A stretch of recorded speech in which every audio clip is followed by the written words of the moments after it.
नमस्कार दोस्तों, आज की यात्रा विजयपाल जी के साथ। आज हम लोग बेला परशुआ की यात्रा कर रहे हैं। बेला परशुआ नेपाल बॉर्डर पे स्थित है और अभी हम लोग जंगल के बीच से होकर के गुजर रहे हैं। ये दुधवा नेशनल पार्क के अंतर्गत आता है और इसमें बहुत से हाथी, गेंडे और जानवर इत्यादि इसमें रहते हैं। ये सेंचुरी पार्क है। आप सभी को भी दिखाते हैं, आप सभी भी इस पार्क का लुत्फ उठाएंगे।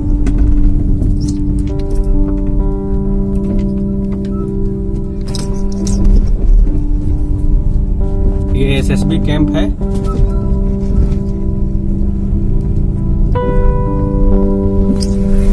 ये एसएसबी वाले इसमें रहते हैं, यहाँ की फोर्स।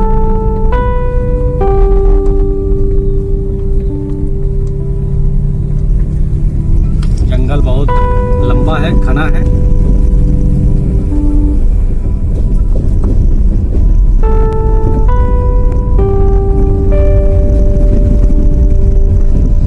जंगल के बिल्कुल बीच से निकल रहे हैं हम लोग। विजयपाल जी हमारे बहुत अच्छे मित्र हैं, राष्ट्रीय स्वयंसेवक संघ के एक अच्छे कार्यकर्ता भी हैं, राजनीतिक व्यक्ति हैं, चुनाव लड़े थे अभी,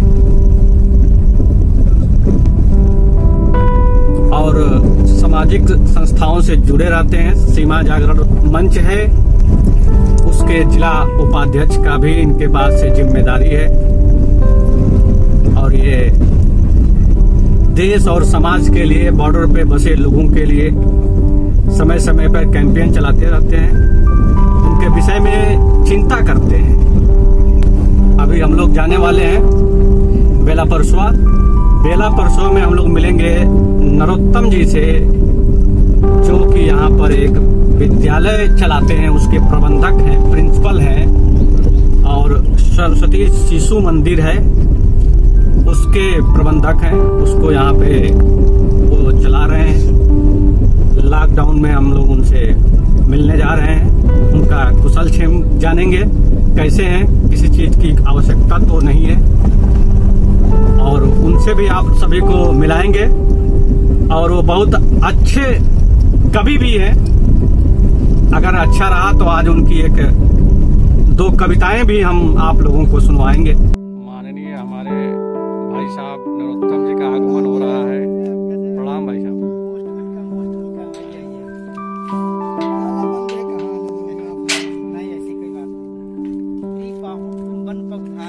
भाई साहब हमारे हैं, और ये विद्यालय है हमारा सरस्वती शिशु मंदिर। और ये हमारे राष्ट्र के महानायक महाराणा प्रताप जी। जैसा कि हम जानते हैं कि इस समय जो ये वैश्विक महामारी चल रही है, जिसे हम कोविड-19 के नाम से जानते हैं जी, तो ये किसी व्यक्ति विशेष के लिए नहीं, तो सबके लिए है। और इसमें बचाव ही सबसे बड़ा इलाज है। सबसे बड़ा इलाज इसका जो है बचाव है। बड़े बड़े चिकित्सकों के द्वारा सुझाव दिए जा रहे हैं कि अपने हाथों को 5 सेकंड तक धोएं, दिन 2-3 बार धोएं, आम जनमानस से थोड़ा दूरी बना करके रहें। अगर आवश्यक काम है तो घर से बाहर निकलें, अन्यथा घर पर ही रहें जी। और अपने स्वास्थ्य की पूरी चिंता करें। इन सभी चिंताओं के साथ साथ हमें अपने भविष्य की भी चिंता है, आने वाले कल की भी चिंता है। हम जिस काम में लगे हैं या जिस काम को कर रहे थे उसकी भी चिंता है कि वो काम भी हमारा। अब बात आती है जैसे कि हम शिक्षा जगत से जुड़े हैं, तो स्वाभाविक है कि इस समय विद्यालय तो बंद है। विगत 23 मार्च को, गत सत्र में 23 मार्च को लॉकडाउन लगा था, उसके बाद में 10 मार्च को विद्यालय खुले। इसके बीच में एक लंबा अंतराल हुआ और ये ग्रामीण स्तर के विद्यालय उस तरह से, तो उससे क्या हुआ कि बच्चों की शिक्षा पर भी काफी प्रभाव पड़ा। बहुत बच्चे, बहुत भैया बहन ऐसे हैं जो ऑनलाइन पढ़ाई नहीं कर सकते हैं, जिनके पास एंड्रॉइड फोन भी उपलब्ध नहीं है, अभिभावक भी सक्षम नहीं है। तो हम लोगों ने उनको जो है डोर टू डोर, घर घर जाकर के और संपर्क किया और उनको अपनी शिक्षा के बारे में बताया और सुरक्षा के बारे में बताया और चिकित्सा के बारे में बताया कि आप ऐसे सुरक्षित रह सकते हैं और इस महामारी से निजात पा सकते हैं। अपने को विद्वान के द्वारा एक बहुत कथा सुनी थी, आज मैंने वो अपने आचार्यों में शेयर किया कि हमको इसकी चिंता करते हुए और अपने कल की भी तैयारी रखना है। तो बताते हैं कि एक बार इंद्र भगवान नाराज हो गए, तो इंद्र भगवान जो है वो जल के देवता वर्षा कराते हैं। तो इंद्र भगवान ने कहा कि 12 वर्ष तक बरसात नहीं होगी। अब जब 12 वर्ष तक बरसात नहीं होगी तो किसान सोचे जब वर्षा नहीं होगी तो फसल कैसे होगी, खेती कैसे होगी, कैसे क्या होगा। तो उन्होंने 1-2 छमाही बताते हैं कि काम करना बंद कर दिया। लेकिन गांव के बड़े बुजुर्गों ने कहा कि आप काम अपना धीरे धीरे करते रहिए और उस चीज को भी ध्यान में रखिए। 12 वर्ष की तो बात है, 12 वर्ष के बाद तो वर्षा होगी, लेकिन अपना काम करना शुरू करिए। अब किसानों को उनकी बात पर विश्वास हुआ और किसानों ने अपना हल रखा कंधे पर और बैल और लेके खेत की ओर चल दिए। कोई फावड़ा चलाने लगा, कोई हल चलाने लगा, कोई अपनी मेड़ झाड़ने लगा। और इस तरह से अब जंगल के पास में जो खेती करते थे वहां पर मोरों ने देखा कि किसान तो खेती कर रहे हैं, तो वो भी अपनी आवाज में कुकू करना शुरू कर दिए। अब उधर किसान भी खेती कर रहा, मोर भी अपना कुकू करना शुरू कर दिए। तो मेढक भी सोचे कि ऐसा तो नहीं बरसात का समय आ गया, तो भी टर करना शुरू कर दिए।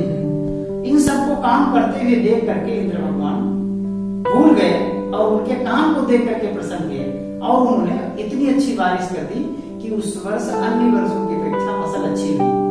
कहने का मतलब हमारा यह है कि हम अपने स्वास्थ्य की भी चिंता रखें, दूसरे के भी स्वास्थ्य की चिंता रखें और अपने काम को भी टाइम टू टाइम, समय समय पर संपादित करते रहें।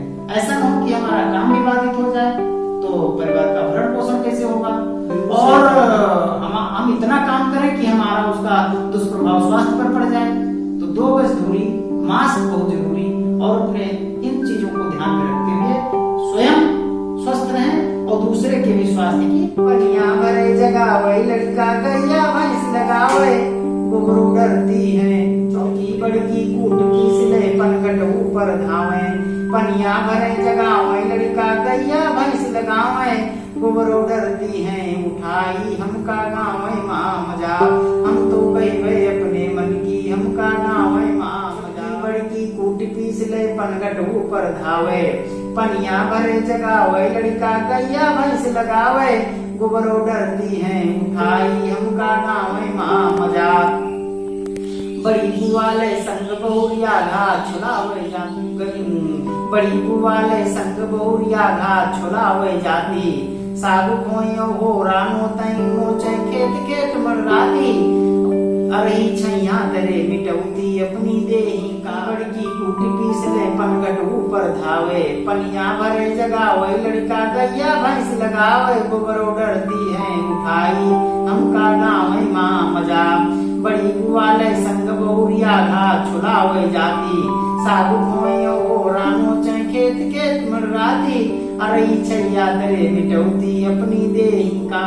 से रीता से लेके बुढ़ू जाए बजरिया, सौदा पानी लोक बोलई लो मोर बहुरिया। मन माउर से मोर जियरवा मोरे दौआ